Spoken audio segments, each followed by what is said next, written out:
This is the Construction Leading Edge podcast from constructionleadingedge.com and buildermasterclass.com. My name is Todd DeWalt. It's my job to help you, the construction business owner and leader, eliminate chaos and maximize profits on your projects and in your business. We've got a great, very important, very crucial interview, especially if you're a business owner. Here's the deal. Small business owners spend a lifetime building a company, and most have one shot at getting their exit right. Yet, waiting to pounce on this unsuspecting group is a legion of financial mercenaries, private equity predators, and corporate giants set up to prey on owners' lack of experience when it comes to mergers and acquisitions. These financial engineers use sleazy tactics to dupe business owners into selling their life's work for pennies on the dollar. John Warrillow is an expert in the mechanics of selling a business. He's helped thousands of business owners build and harvest the value of a business and has written several books on the subject. Here's what you're going to learn in this construction podcast episode. Why most construction businesses are frankly unsellable and what to do to fix it. What John calls TVR, teachable, valuable, repeatable, and why that's important. The Trojan Horse effect of a subscription model or a recurring revenue model, which is something you definitely want to add to your business. What John calls the freedom point and how it relates to the right time to sell your business. What John calls the pull factor and why it's important if you're planning to sell or frankly, even retire at some point. There are some disastrous mistakes that you want to avoid when selling. There's even some due diligence that you should be doing as the seller. Just because somebody wants to buy your business doesn't mean you shouldn't do any due diligence on them. There are a few clauses that you want to watch out for during a transaction. I asked John what the number one thing business sellers do to sabotage themselves. There is one question that you do not want to answer during the negotiation, and it's a little counterintuitive. And then why the value of your business is really in the eye of the beholder. Lots of great stuff here. If you own a business or plan on owning a business at some point, this is a must listen. So before we get into that interview, here are a couple of resources I want to get in your hands. The construction industry is facing major headwinds. More than 80% of contracting firms report that they're having trouble finding skilled labor, and greatly inflated material costs are eroding the bottom line. To be profitable, you need to be able to do more with less time, less money, and most importantly, you really need to manage your critically essential labor force with greater precision. Let's face it, the inefficiency of old school manual data entry and paper pushing is wasting thousands of dollars in valuable time every day. You need to know what's happening on your job sites in real time.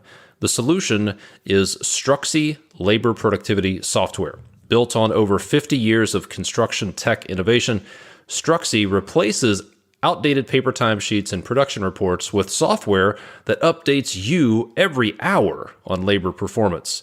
Struxy labor productivity software tracks your crews in the field down to each individual worker across multiple projects and allows project managers and job site supervisors to track labor production down to the cost code. Fully customizable reports allow you to establish ambitious but realistic daily production goals and estimate how many crew members and workdays are needed to complete a job on time and under budget. Struxy lives in the cloud. It can be deployed on relatively inexpensive tablets and laptops, and it is incredibly easy to use. Plus, by reducing time clock rounding errors, it will pay for itself on your first project. Visit Struxy.com to estimate your annual savings with their cost-saving calculator and to sign up for a 30-day free trial. That's Struxy.com, Struxy.com, software built for hard work. Let me ask you two questions. How many hours did you waste in the last month doing free estimates? And then how many profit bleeds, like rework, lost time, schedule delays, and even uncomfortable conversations have you had in the last month because of free estimates? Look, A growing number of builders, remodelers, and commercial general contractors are getting paid to do pre-construction planning and estimating. They're getting paid for their time. They're wasting less time, maybe even no time, with tire kickers. And they're cutting out a lot of the profit bleeds that are caused by free estimates. But what could I possibly say to a potential customer to get them to pay me for an estimate when everybody else does them for free? If you're wondering that, there are 3 specific questions that you can ask on your next appointment to get your prospect and maybe even get yourself to see that it's in their best interest to pay you for pre-construction services. Don't send out another free estimate until you learn these 3 questions. Go get your free training video with those 3 questions over at buildermasterclass.com/script. That's buildermasterclass.com/script. All right, here we go. Enjoy my interview with John Warrillow, the expert in the mechanics of selling a business. All right, John, welcome to the podcast. I appreciate you being on here. We're going to talk about a lot of interesting stuff. But let's talk about this statement that you made before we hit record, which is the vast majority of construction businesses are unsellable. Expand on that for us, if you would. Yeah, I mean, essentially, most construction businesses are dependent on their owner, right? So a GC, a general contractor, somebody who's doing a kitchen renovation one day, a deck, building a patio the next day, or a second floor in a home. These are all different projects that require that contractor's expertise. There's no way that they can really get other people to do the work, or it's very difficult to get other people to do the work. And as long as they are effectively doing the work themselves, choreographing everything, what we refer to as a hub and spoke manager, in essence, in the center of their business, it's not transferable to somebody else. No one would want to buy it. I shouldn't say nobody. Keep in mind, there are assets in these companies, right? Most construction companies have, they have equipment, they have trucks, and you can sell that stuff. That you can just sell off. You can hire an auctioneer, and you can sell that stuff for whatever market value they have, and that's essentially your book value of your company. Most business owners, though, want to do better than just selling off the trucks. They want to actually get value for their company, their brand, their customer list, what they built. In order to do that, that's effectively creating what accountants refer to as goodwill. But effectively, you have to create a company that can exist without you. And the majority of construction companies, that's not the way they're set up. They are deeply dependent on the owner, and therefore not sellable as an entity. So let's pause and talk about your background. What type of work do you specialize in? You've written a few books on the topic, but tell us about the type of work you do and who you work with. Yeah, let me get into it and tell you a story. Actually, I used to own a market research company, effectively a services business, where we had customers that hired us to do focus groups and quantitative market research, and we built it up to about $5 or $6 million in revenue. We had 25, 30% profit margins. So it was a healthy, successful business. And I went to see an M&A guy, like a business broker. And I said, what do you think it's worth? And this goes back 20 years ago, Todd. I mean, it's a long time ago now. And he said, well, John, it kind of depends on the answer to a couple of questions. And I'm kind of rubbing my hands together at this time, expecting the number to come in. And I say, shoot, what are your questions? And he says, well, you're in the research business. And I say, yep. He said, all right, well, who does the research? And I'm like, well, I'm involved in some of the research. It's these big clients that we have. And so he's like, all right, well, who does the selling? And I'm like, well, I'm involved in some of the selling for sure. And he's like, all right, there's nothing I can sell here. It's worthless. And I left that meeting feeling like about an inch tall, because I'd been told my baby was ugly, that this company that I built over years was effectively worthless. And his message was that as long as it's dependent on me, no matter how big it is, how much profit you make, it's never going to be sellable, valuable to somebody else. And so I undertook to really transform that business over a number of years. We started to focus on doing one thing, which is one of the secrets of building a sellable company. Hired salespeople, put it on a subscription model, so we had recurring revenue. Ultimately, it was acquired by a New York Stock Exchange listed company, so it had a happy ending. But it wasn't until I got punched in the face by this M&A advisor did I kind of wake up to the reality of the fact that I was building something that wasn't transferable. And that sort of kicked off my journey. After I sold that company, I wrote a book called Built to Sell. And sort of since then, I've written a number of other books on the topic. Yeah, I want to come back and talk about recurring revenue, the subscription model that you mentioned. We'll talk about some of the mistakes people want to avoid as they go through this. But what is, you're exactly right. A lot of, especially small construction business owners, people who are doing, say, less than $10 to $15 million a year, they are, well, to be honest, they don't really own a company, they own a job, right? And as you said, if you subtract them from the equation, everything just falls down. They are the chief plate spinner, sales, marketing, they are the brand, the running operations. And it all just falls to the ground without them, which does not a very attractive acquisition make for a buyer, because buyers don't want to buy jobs. They want to buy businesses, right? So what's the first, well, what did you do first when you found out your baby was ugly and you decided to do something about it? You wanted to own a business instead of owning a job. What was your first move to make the business less dependent on you? Yeah, it's figuring out what it is that you could offer that doesn't need you. And this is where a lot of construction company owners, a lot of owners generally really fall down and struggle with this, because it requires you to really make some drastic changes to your company. And again, most construction companies in these days, they're doing well, lots of business for everybody. They're like, why would I make such dramatic changes? But effectively, what you've got to do is look at all the services and products that you offer and ask yourself, what's your TVR? TVR stands for teachable, valuable, repeatable.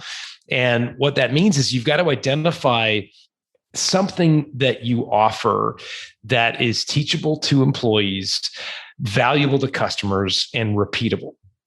And so again, teachable is something that you could teach other people to do the work. Valuable is effectively not a commodity, something that's unique coming from you. And then repeatable means that it has some sort of recurring element to it.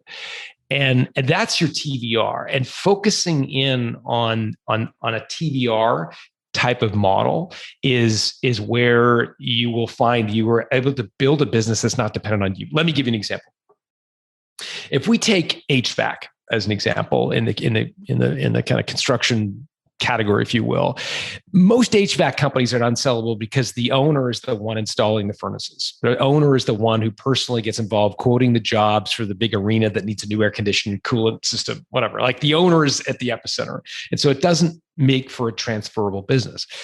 But if you say, okay, hold on a second, what's our TVR? Well, what we could teach young HVAC technicians to do is a quarterly checkup of the furnace and air conditioning unit, right? Go in, switch out the furnace filters, check the air quality, and charge the customer 50, 60, maybe $100 a month to do that. Now, most HVAC guys listening to that will go, oh my God, I want to puke. Like that sounds like the worst business in the world. It's not intellectually challenging. It's not interesting. It's commoditized, et cetera. Yet it's a sellable company. If you get hundreds, if not thousands of people paying you on a regular cadence to maintain their HVAC system, that's a sellable company. A one-off business that installs HVAC systems in arenas and office buildings and homes and cottages and so forth, that's not sellable. And so that's where it falls down for most construction people. They're like, that doesn't sound much fun to me. I would rather solve clients' problems. I love it when customers come to me with major issues they need resolved. And that's great for your ego. It makes you feel important and needed, and that you can solve problems and like a hero. It's just that you're not building anything of value. And so what I would encourage people listening to this is to say, do I need the ego stroke, the daily sort of affirmation that I'm important by customers, saying you are? Or do I want a long-term ego fulfillment of building a company that can thrive without me, that personally doesn't need me to do the work? That, I would argue, is way more fulfilling in the long term.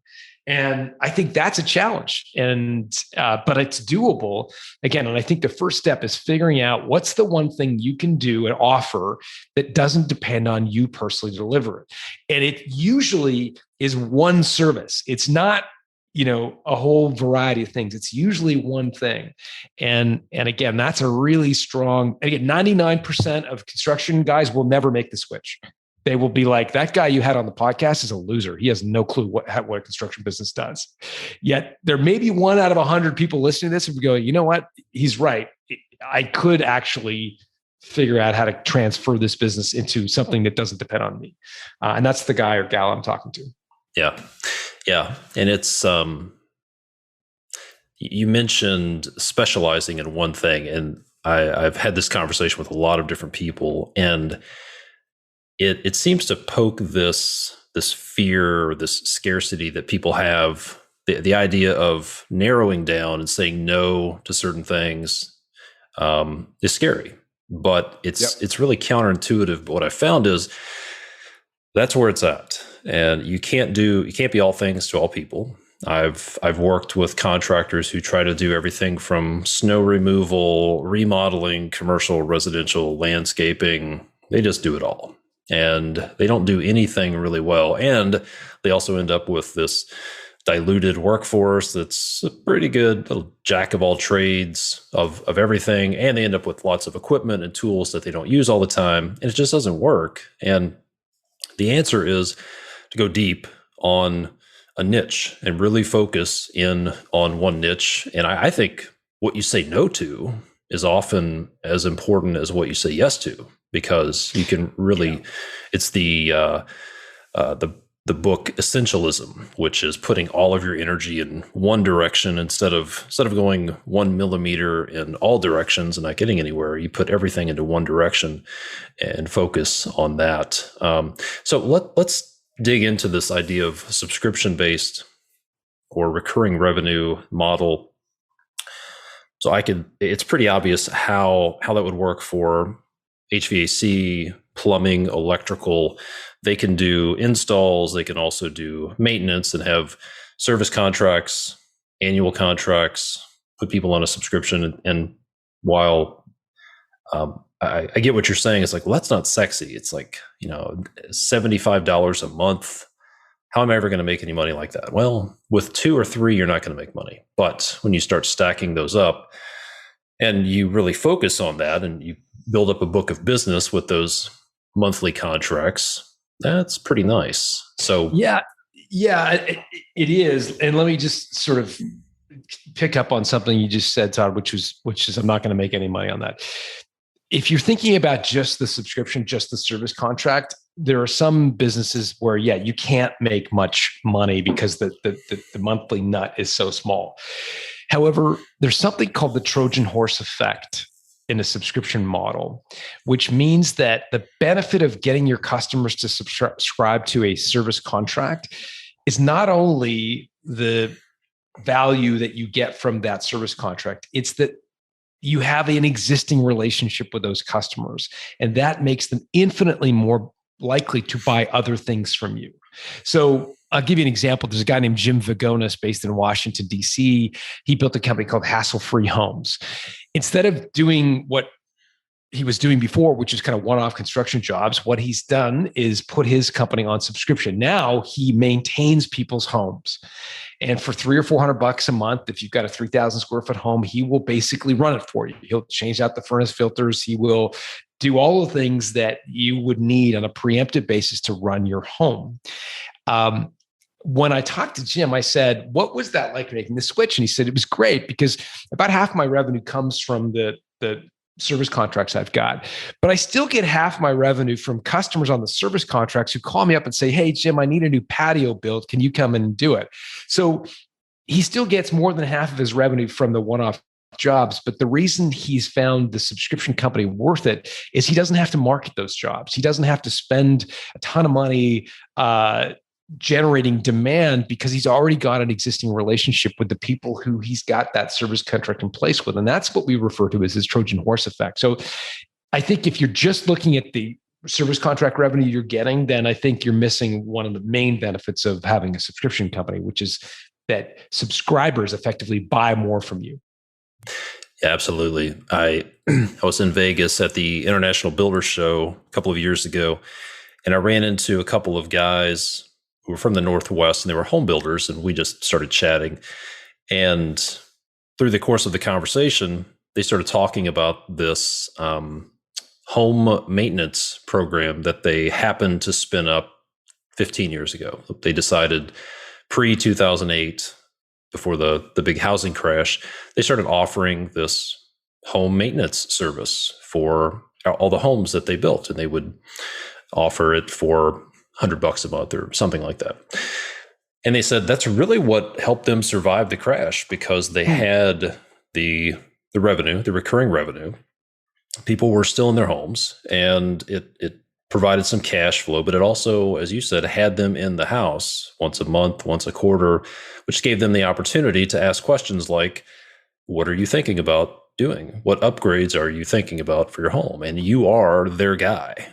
When you're in their house and you are their service provider, you are the easy button, and you're going to be the first one to call. And I think for home builders, adding whether you're a home builder or general contractor, if you're building buildings, having some sort of a maintenance program that puts you in the house once a quarter. It could be once the warranty period's over, you're touching up drywall. It could be hanging pictures. I've heard of some home builders who said you pay X amount of money per month or per quarter, and we'll come in and do touch-ups, maintenance on your house, move stuff around for you. You just basically get you get a couple of people for a few hours to do whatever needs to be done.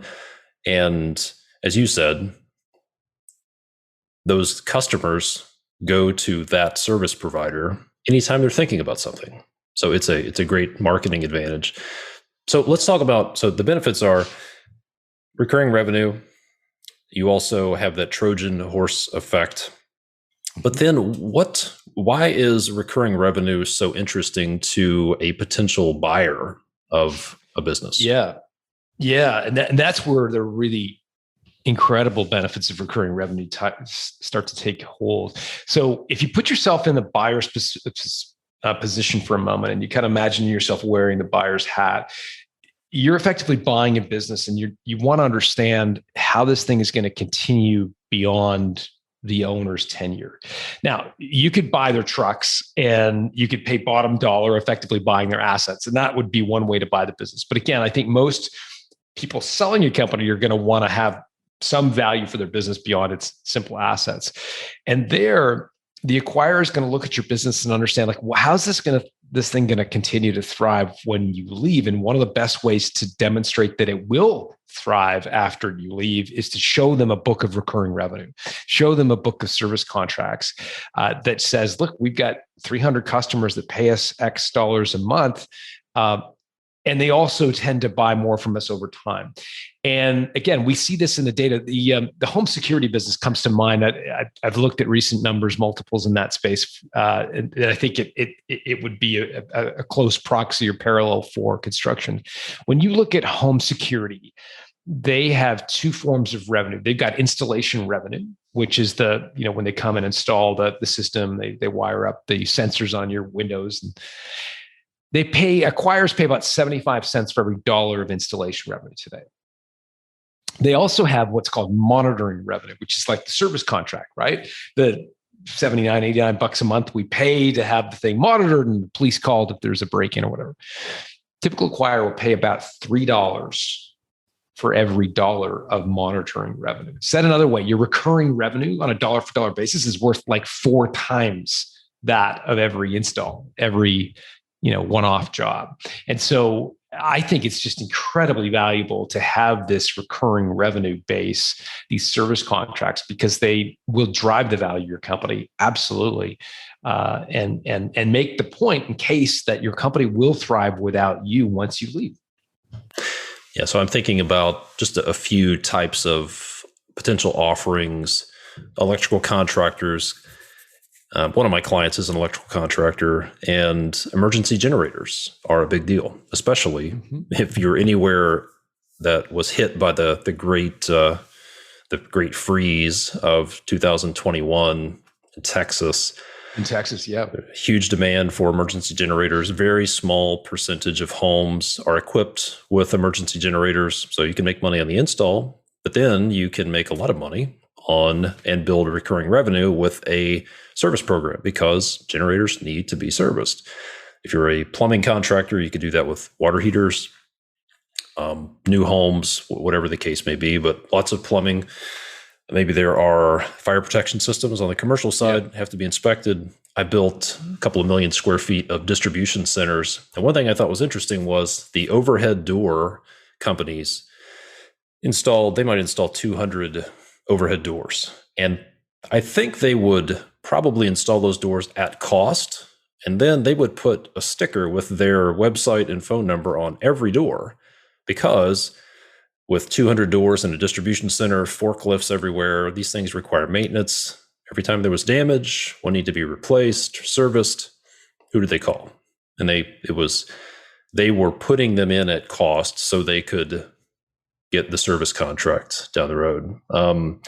Here's a pretty sexy idea: septic tank cleaning. Right? I spent a few years in the sewer rehab business, and it ain't sexy.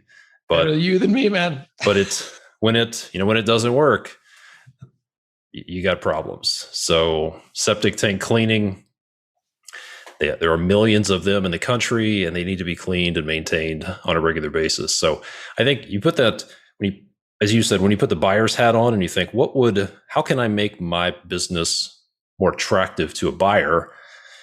It moves the conversation away from how can I build really big, sexy, complicated projects that depend on me, and more toward how can I create a machine that runs without me? Maybe the work, it's lower ticket value, and maybe a little less sexy, but more recurring revenue. Great, good stuff. All right, so let's talk about when it's time to sell. So the question is, how do business owners know when it's the right time to sell their business? Yeah, it's a great question. A lot of owners think that they're going to maximize their value. They're going to kind of wait in the bushes and hide in the background, wait until their company maximizes its revenue at the very height of, the possible, top line sales. They're going to wait till the economy is booming and interest rates are low. I mean, they kind of imagine that all these things are going to coalesce at once. Nobody's that good, by the way, to predict all of that. And we don't know when the next pandemic is going to happen, the next kind of black swans around the corner. And so I think when you reach the freedom point, it's worth at least asking yourself the question, do I want to continue growing this business, or have I achieved what I want to achieve? The freedom point is when the sale of your company would, along with whatever assets you build outside of your business, would create enough liquid wealth to fund whatever you want to do for the rest of your life. And when you reach that point, I think it's worth just pulling out. I think it was Warren Buffett who said, why risk something you want for something you don't? In other words, for most entrepreneurs, most business owners I've met, they don't want to become the next Elon Musk. They want to create freedom. That's why they do what they do. They don't go to work for some company and put in their 40 hours. That's not what they want to do. They want to have their own company. And part of that drive is not to become uber wealthy. It's to be independent, to have freedom. And when you reach the point where the sale of your company would create enough wealth to have pure freedom, effectively to do what you want, I think it's worth asking yourself, am I willing to risk that for something that I actually don't aspire to build, which is a business much larger than I have already? I'm reminded of an interview I did. I do a podcast called Built to Sell Radio, where I interview entrepreneurs who sold their company. And I had an interview with a guy named Joey Redner. And Redner started Cigar City Brewing. I don't know if you've ever had any of their beer. It's great craft beer based in Tampa, Florida. And Redner was kind of an interest, like loved beer, decided he was going to start this brewery, borrowed $600,000 from his dad to build a kind of rudimentary brewing facility. Tampa loves his beer. It explodes in popularity at all the bars, so much so that he runs out of brewing capacity. He has to go to another brewing capacity, like another kind of size facility, borrows more money, this time from the SBA. I think it's a couple or $3 million in hock to the SBA to build out this, bigger brewing facility. Tampa still loves the beer, and he runs out of brewing capacity again. The third time he has to expand, he just throws his hand up in the air and says, enough.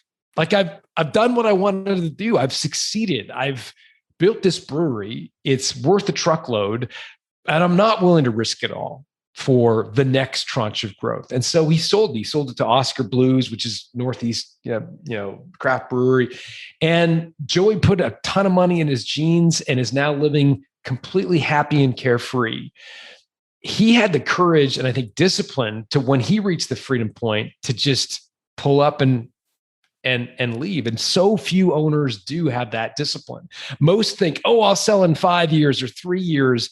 I've got that one new project I'm going to do, or that one client I'm going to win, or that one, location I'm going to start. And we're always one location away or one customer away from selling. And I just think it ends up biting us sometimes because we ride it over the top.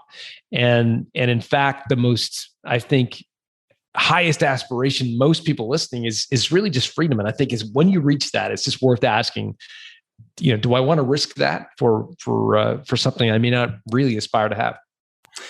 Yeah, I think it comes down to this question that so few people have actually taken the time to consider, which is, what do you want? Mm-hmm. What do you want? And I remember asking myself that question 5 years ago or so.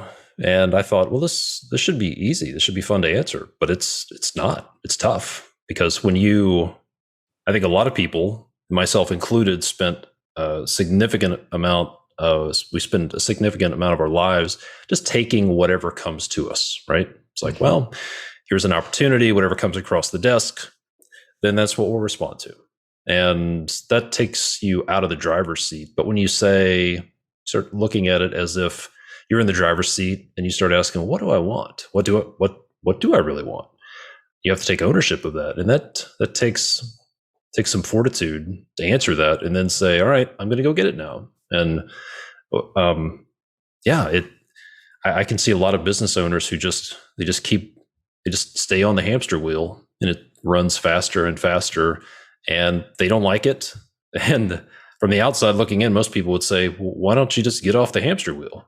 And a lot of people they didn't realize that the hamster wheel was open on one side and they could just opt out at any point. Yeah. But there's never been a better time, in my view, to sell a construction business that's applied some of the things that we've talked about today. Because right now, money is virtually free given the interest rates. That is fueling an entire army of private equity groups that is buying up businesses in virtually every sector, including most of the trades, plumbing, electrician, HVAC, et cetera. They're paying the most they've ever paid for businesses in those sectors. So, if you've done some of the heavy lifting, it's a great time to sell a business like that.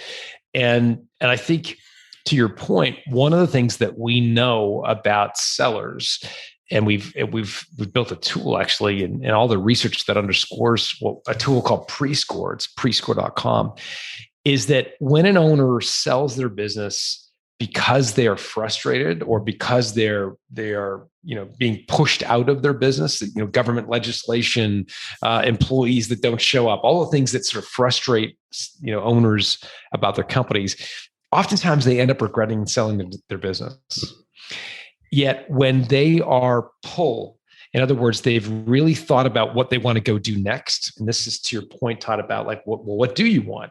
Really deeply thinking about what it is that you want next in your life. Once the phone stops ringing and the customers are no longer calling you, like what it is that you want. Like, do you want to write a book? Do you want to travel? Do you want to get fit? Do you want to start another company? Whatever it is, we found that people who have a pull factor end up being much more satisfied with their decision to sell. I'm reminded of a guy named Sean Oshman.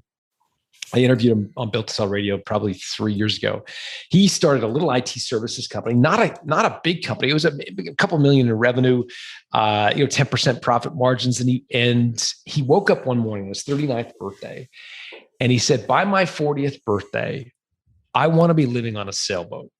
And that's kind of a bold statement. This guy, Sean, lived in Denver, Colorado at the time, right? Landlocked, there's no water anywhere. But he decided by his 40th birthday, 1 year from that moment, he wanted to be living on a sailboat.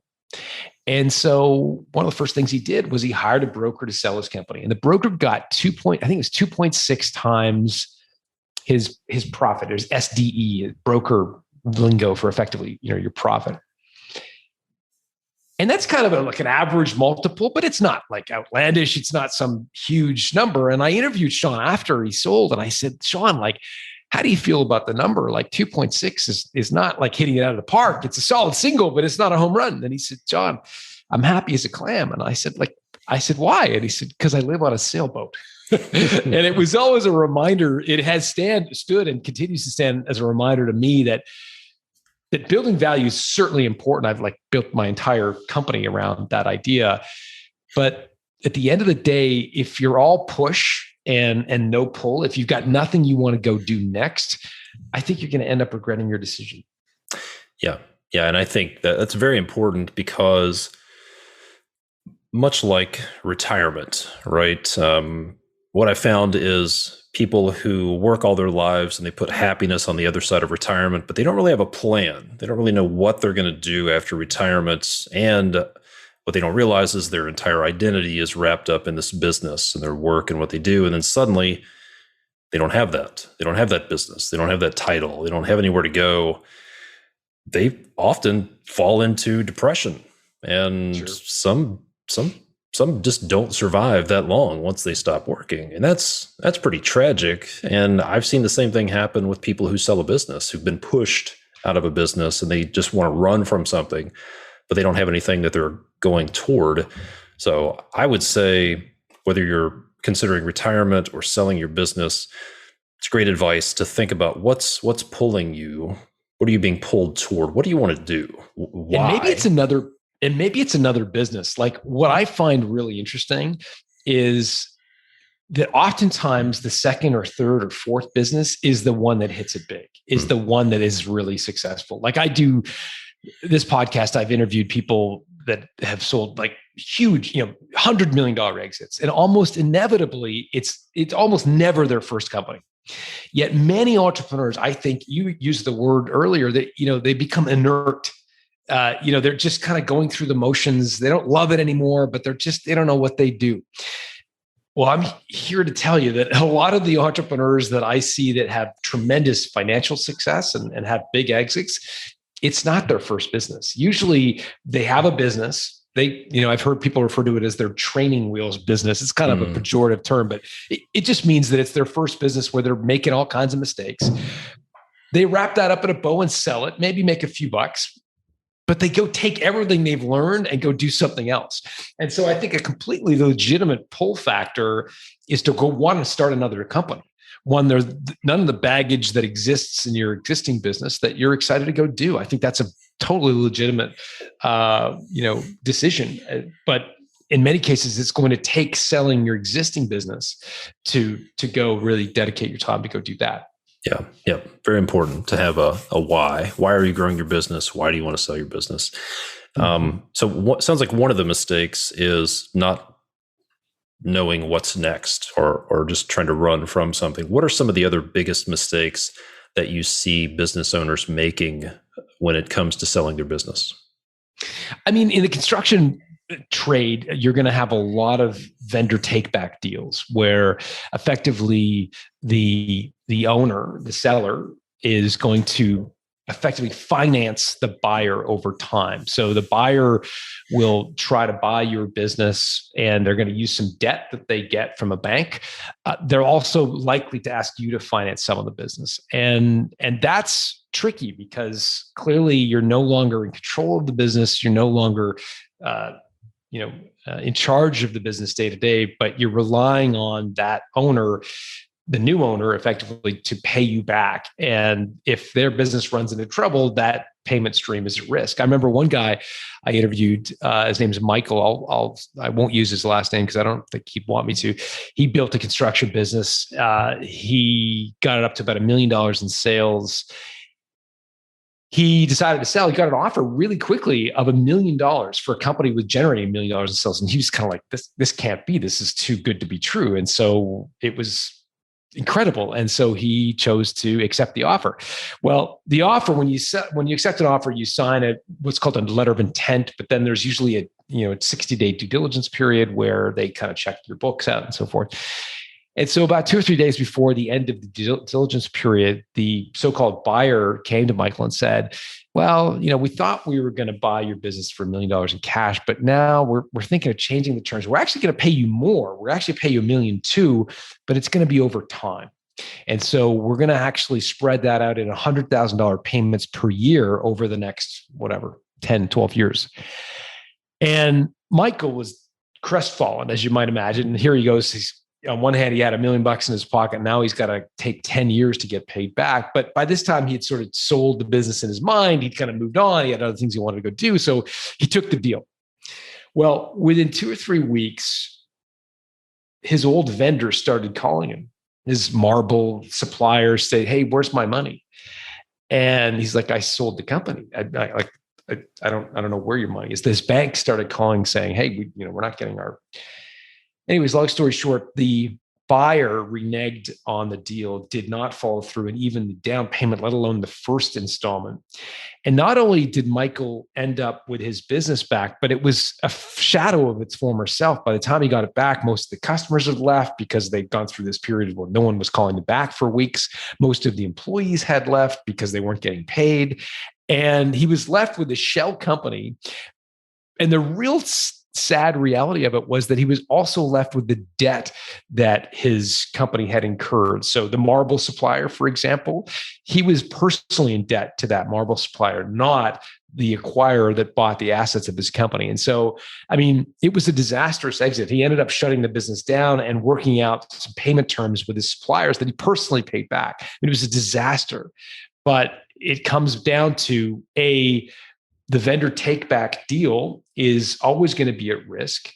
The proportion you have on your financing is going to be at risk. You're going to be below or behind the bank to get paid back. And equally, any debt that you have, unless the acquirer buys your assets, or if they buy your assets, you're continuing to be responsible for the debts that you have, unless they buy your shares. If they buy your shares, then the liabilities go with the shares. But so there's a number of different nuances here that you need to be aware of that to enable you to kind of successfully get out on top. What sort of due diligence should a seller do on the buyer? Typically, the due diligence is one-sided, and someone who hasn't been involved with a transaction like this would assume, if somebody wants to buy my business, they must be qualified. They must have the wherewithal to do this. Sort of like, hey, if a bank is willing to loan me money, it must be a good deal, right? Mm-hmm, yeah, mm-hmm. I know that's not true. But what sort of due diligence should a seller do on the buyer, if any? Yeah, look, if they're going to pay you cash, nothing. Take the money and run. And if they're going to ask you to do a vendor take back, effectively, if you are going to be, having to finance part of the deal, you're really a banker at that point, mm-hmm. right? Now, the real banker is usually an SBA lender in the United States. A Small Business Administration loan is taken out, and that's going to be effectively financed by or backstopped by the government. So that that component of the deal is likely to be fairly safe. The piece that is your financing, when you're financing a portion of the sale, effectively you're accepting money over time, you're effectively acting as a bank. And so the bank is going to want to know, do you know what you're doing? Does this business cash flow effectively? And so, you're going to want to somehow scrutinize the acquirer for those things. What is your experience? Have you worked in this industry before? What's your plan for marketing the sales? But it's tough. And I think the more you can get of the business to be financed by the SBA, or in fact that the that the buyer actually injects in the way of equity into the deal, in the lower or smaller proportion of your deal that's being financed, the better. Clearly, you want most of that cash up front. But you still may have to take a portion of the deal on a vendor take back. And I think you're just trying to vet the acquirer. When you look in the whites of their eyes, do you think they're going to be able to do this? Or are they some Wall Street schmuck who like has no clue how to run your business?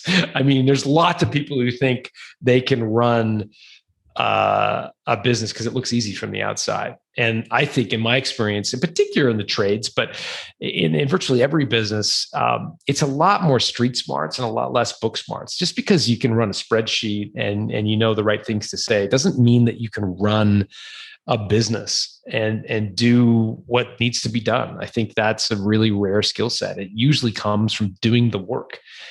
So I'd be asking, has the acquirer ever done the kind of work? Like if you've got an electrical business, do they have an electrician's license as an example? Have they ever done electrical? Like, have they done that sort of stuff before? As opposed to, are they just think, oh, this is a cool industry to be in because I'm rolling it up. That's a disaster waiting to happen. Yeah. What are some other clauses that people should watch out for when selling their business? Well, when you sell a company, you will typically sign what's called a letter of intent, which we talked about before, which is where you effectively agree to certain terms with the acquirer, but the deal hasn't actually been done yet. There's a period to do those after the fact. And so at the letter of intent, you usually have to sign what's called a no-shop clause, which means that you stop negotiating with other acquirers. And that's an important sort of fork in the road, because up until that point in time, if you've got a successful business with reliable cash flow, reliable profitability, you're going to have a lot of people interested in that company. In particular, if you're able to get past $1 million in EBITDA, you're going to have a ton of private equity companies that will want to buy your business. And so that's the point at which you have maximum leverage. But the moment you sign the no shop clause, you effectively give up leverage. You fall into the hands of one acquirer. You're effectively engaged to get married. And it's at that point that the acquirer has more leverage than you do. And that's when they often do something called retrading, which is when they lower the price that they agreed to pay, only because they know that you are diminished, your leverage has been dropped because you've signed the no shop clause. So you're going to have to sign a no shop clause. But the secret, I think, is to get competitive offers at the table at that time so that the acquirer knows you've got more than one option. And that if they try to retrade, you'll wait the no shop clause. It's usually a 60-day no shop clause, so it's not forever. But you'll wait it out and sell it to somebody else if they know that there's someone else at the table. But if they think that they're the only buyer, that's when they can often take advantage of you. I saw an interview you did with a gentleman named Michael Houlihan, and he talked about having a silent, I believe he called it a silent auction, and being dressed for success. So coming to the table, being dressed for success, and having this, it was an implicit silent auction. Can you expand on what he meant by silent auction and being dressed for success? Yeah, effectively, when you are dressed for success, meaning when you've dressed your business up and got all of your ducks in a row, all of your books are all in place, and you've sort of put this package together, and you go to a potential acquirer, you are, number one, accelerating the business, the success of the business, the likelihood that you're going to consummate a deal. Number two, you're also communicating to that buyer that you're going to sell your company. If they're not going to buy it, someone else will. And this is something I learned from Michael Houlihan, as you correctly point out. He started a business called Barefoot Wine with his wife. And if you've ever been to a Trader Joe's, you know that Barefoot is sort of a very everyday drinking red wine, great brand. Built it up to a very successful, one of the largest sort of independent winemakers in the United States. Well, when he went to sell the business, he knew that E&J Gallo was the natural buyer for his business, being the largest winemaker in the US, distribution all over the country. He knew that E&J Gallo was likely to pay the most for the business. But instead of sort of initiating a conversation with E&J Gallo in an unprepared manner, he spent 2 or 3 months in advance getting everything ready.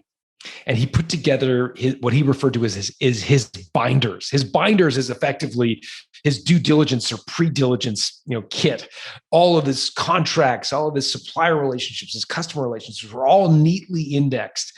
And you're listening to this, most entrepreneurs listening to this go like, that sounds like the worst thing in the world. I would never want to spend that time not knowing that there was a deal that to be had. But the reason Houlihan spent the time is that he knew that if he looked dressed for success, if he looked serious, that he was going to sell his company. When he approached E&J Gallo, they would draw two conclusions. One, that if they were to buy this business, it would be a smooth transaction because everything they would need was done already. But two, if they missed out on the opportunity or dragged their feet or chose to kind of delay, Houlihan was going to take that binder and shop it to their next greatest competitor. And they knew that. And so Houlihan didn't have to overplay his hand, didn't have to threaten to go to their competitor, didn't have to kind of pound his chest and say, I'm going to go to, just subtly, quietly, it was communicated, as you say, an implied way that you've got a moment in time, E&J Gallo, to buy this great brand. And if you choose to drag your feet, well, someone else is going to buy it. And I think that's the reason you want to do this kind of pre-diligence work. By the way, I would not encourage any owner listening to this to do it themselves. Like hire an accounting firm. There's companies that specialize in putting together pre-diligence packages because it's a nightmare. You don't want to do it yourself, but there are companies out there that do it. And I would hire one of those because it's going to put you in good stead. Yeah, I think it's great advice to preempt that. There's probably a couple of ways, at least two ways to approach selling your business. One is to be reactive and think, I'd like to sell my business someday. And if somebody approaches me, then I'll respond to it. And then I'll get my books together. And then I'll go back and do all of this post-mortem stuff and get ready. And then maybe by the time I get all that ready, they're still interested. And that's one approach. The other approach is I'm going to sell my business, like Michael Houlihan said.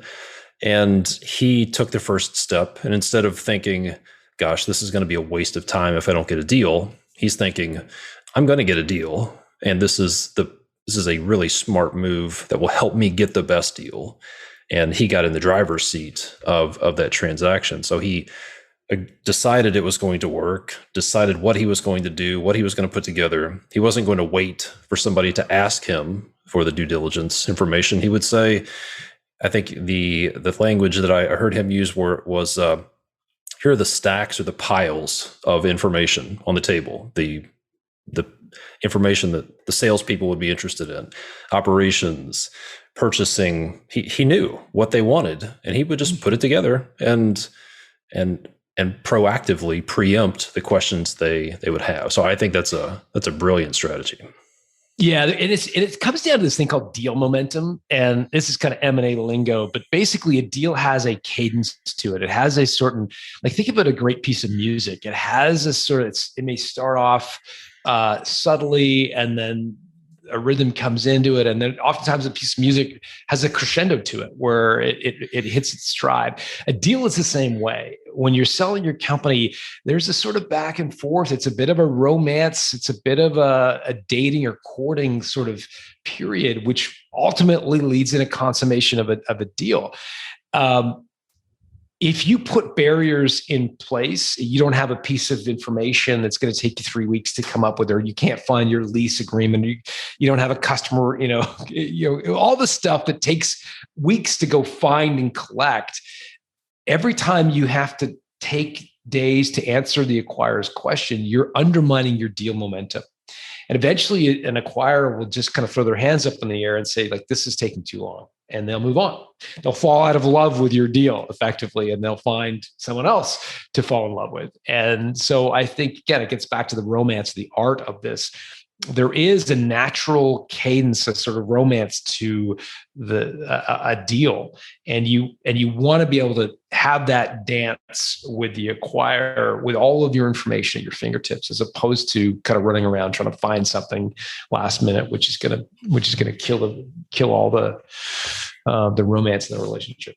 Yeah, I'm curious, what is a common way that a small business owner sabotages, maybe unknowingly or unconsciously sabotages a transaction? They answered the question, what do you want for your company? And that seems like such an innocuous question, such a benign, innocent question to ask. Like, hey, we're all adults here. Let's not waste each other's time. An acquirer might ask you, like, hey, what do you want for your company? And again, it seems like such a reasonable question to answer, but answering it, I think, will almost always be problematic. Here's why. If you answer that question and say, look, I don't want to put a ceiling on the value of my company, so I'm going to throw at some like huge number, right? They're never going to hit it, but it'll give us a place to meet in the middle, right? You've been to like the flea markets where you're negotiating and you throw out a huge price and then whatever the problem with that is a lot of acquirers will look at you and realize you're a lunatic. And they'll be like, this guy is smoking crack. There's no way that I am ever going to pay that for this business. And they will move on to the next business. And it doesn't take long. It's a very, if they think that you have unrealistic expectations for your company, it is going to be a very short conversation. Equally, if you answer the question by putting a realistic number on the table and you say, okay, well, I want to be realistic, and you throw a number out there, and maybe it's whatever, 5 times EBITDA, whatever the number, doesn't matter. You're effectively putting a ceiling on which you will never sell your business beyond. In fact, most acquirers will make it their business, their job, to get your business for less than that number that you put on it. So I don't think there's any way you can answer that question without shooting yourself in the foot. I think the only response that really works is a non-response. And it's just simply, look, I'm a reasonable person. I'm happy to entertain any reasonable offer you think is fair. And move on. And let them come to the table with the first offer. Because otherwise, I think either end of that spectrum, you can run into problems and unknowingly shoot yourself in the foot. Yeah, that seems a little counterintuitive that a business owner would say, okay, I want to sell my business, but turn around and say, I don't have a price. But is that the best approach, to say, I'm interested in selling, but here's the information, you make the first move? Is that essentially what they should do? Yeah, if you want to maximize the value of your company, yes. Look, if you have a very small company, and when I say very small, I'm referring to a company of, say, less than $1 million of annual sales. Most business brokers will list that business like they would a home. And in order to list the business, in most cases, you list it with a price. And so I think that's a reasonable approach. Again, at that point, you're not really maximizing the value of your company. You're simply trying to get rid of this company that you built. If you built a slightly larger company, let's say annual revenue between, or at least $1 million or $2 million in annual revenue, that's when I think you let the market determine the value of a company. I'm reminded of a story. I wrote a book called The Art of Selling Your Business recently, and it begins with the story of a piece of art called Bridge. And I'm a Neanderthal, if you haven't already guessed. So when I look at this painting, I don't see any artistic value in it whatsoever. To me, it looks like a ceiling tile, like a high school cafeteria ceiling tile. We used to whip fries with gravy on the ceiling of our high school cafeteria. And I could swear on this picture, there's like a little bit of gravy on this ceiling tile. But if you were more of an art aficionado, you would know that this white square on a white piece of canvas is actually a painting called Bridge. And it was developed by a guy named Ryman, or created by a guy named Ryman, who was this incredible, artist of the minimalist art scene in the 1960s, 1970s. Well, long story short, that white ceiling tile, at least what I see as a white ceiling tile, recently sold for more than $20 million. I'm not an art lover, and I look at it and see a white ceiling tile, but someone else coughed up $20 million for the same piece of art. And it's a reminder that value is in the eye of the beholder. In other words, your company could be worth materially different amounts to two different buyers. And the moment you put a value on your company, you put a listing price on the business, you're effectively shooting yourself in the foot. You're putting a ceiling on which you'll never sell your business beyond. Whereas if you simply provide the acquirer with the data, your revenue, your profitability, your growth rate, your market potential, et cetera, they'll determine what they think your business is worth in their hands. And that's where you start to see multiples that are well beyond the kind of typical multiples that are paid for very small companies. So that those fries with gravy, that sounds like poutine. That's right. You can tell. It gives away the fact that you're a Canadian. Most of the people are like, why the hell? And the Americans are like, why the hell would you put gravy on fries? But you haven't lived until you've had gravy on your fries, man. And you've got to have squeaky cheese, right? Squeaky cheese curds in there as well. We didn't have the actual cheese curds. I must have some modicum of reserve from our principal, but we did have gravy, and we used to take great pride in seeing who could get the fries to stick to the ceiling tiles without anybody watching. So interesting. We had pickle races on large glass windows in our cafeteria where you would throw pickles and see whose would slide down the fastest. But we digress on about food.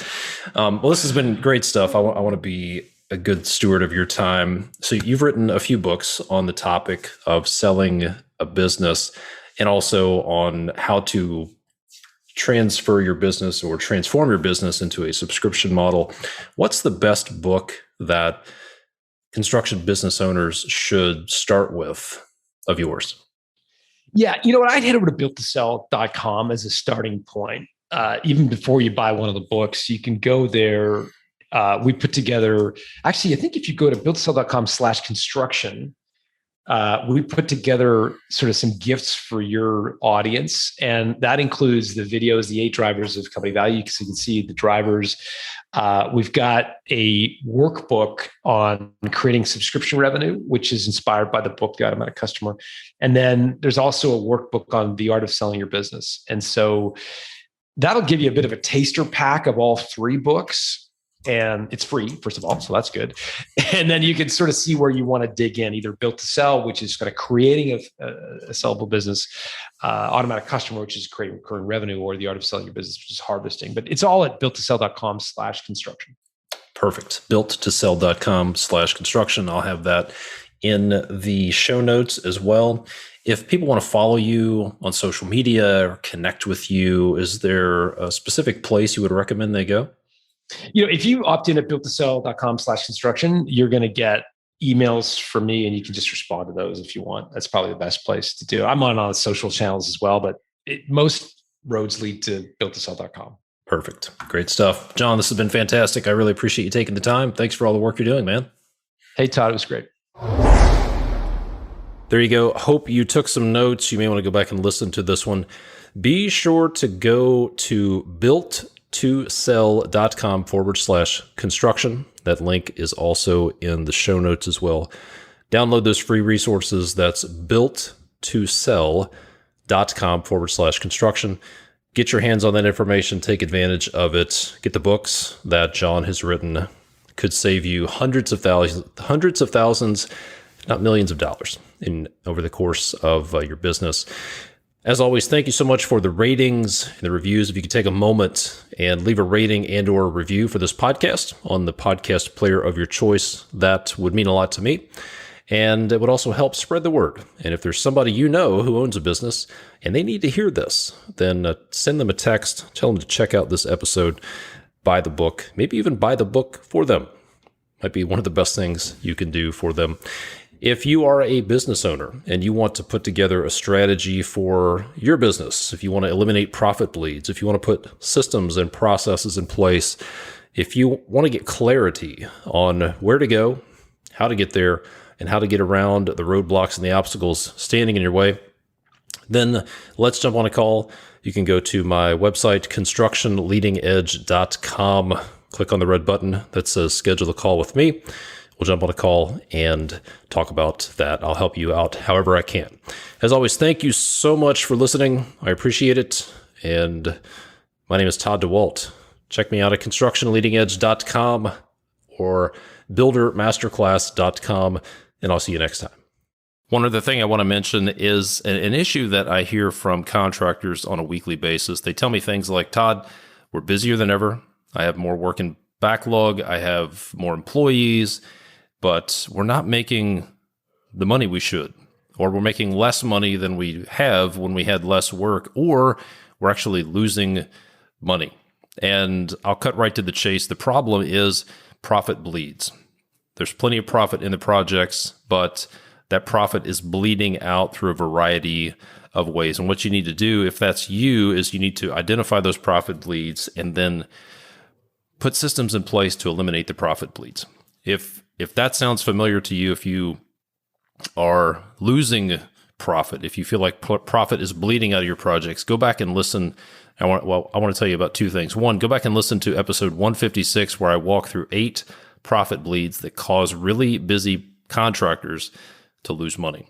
Secondly, if that's you and you're concerned about that and you want to put together a plan to eliminate those profit bleeds, then let's set up a free strategy call. I would love to get on the phone with you, walk through some of those profit bleeds, and help get you started mapping out a plan to eliminate those profit bleeds. All you need to do is go to my website, constructionleadingedge.com, push the red button that says schedule a free call, and we'll get on a call, talk through those profit bleeds, and help you put together an action plan to stop that bleeding. More than 80% of contracting firms report they're having trouble finding skilled labor, and greatly inflated material costs are eroding the bottom line. Look, to be profitable, you need to manage your critically essential labor force with greater precision. The solution is Struxy Labor Productivity Software. Fully customizable reports allow you to establish ambitious yet realistic daily production goals, or as I like to say, what winning looks like, and estimate how many crew members and workdays are needed to complete a job on time and under budget. Struxy lives in the cloud, and by reducing time clock rounding errors, this is a big deal, it will pay for itself on your very first project. Visit Struxy.com to estimate your annual savings with their cost-saving calculator and sign up for a 30-day free trial. That's Struxy.com, Struxi.com. Software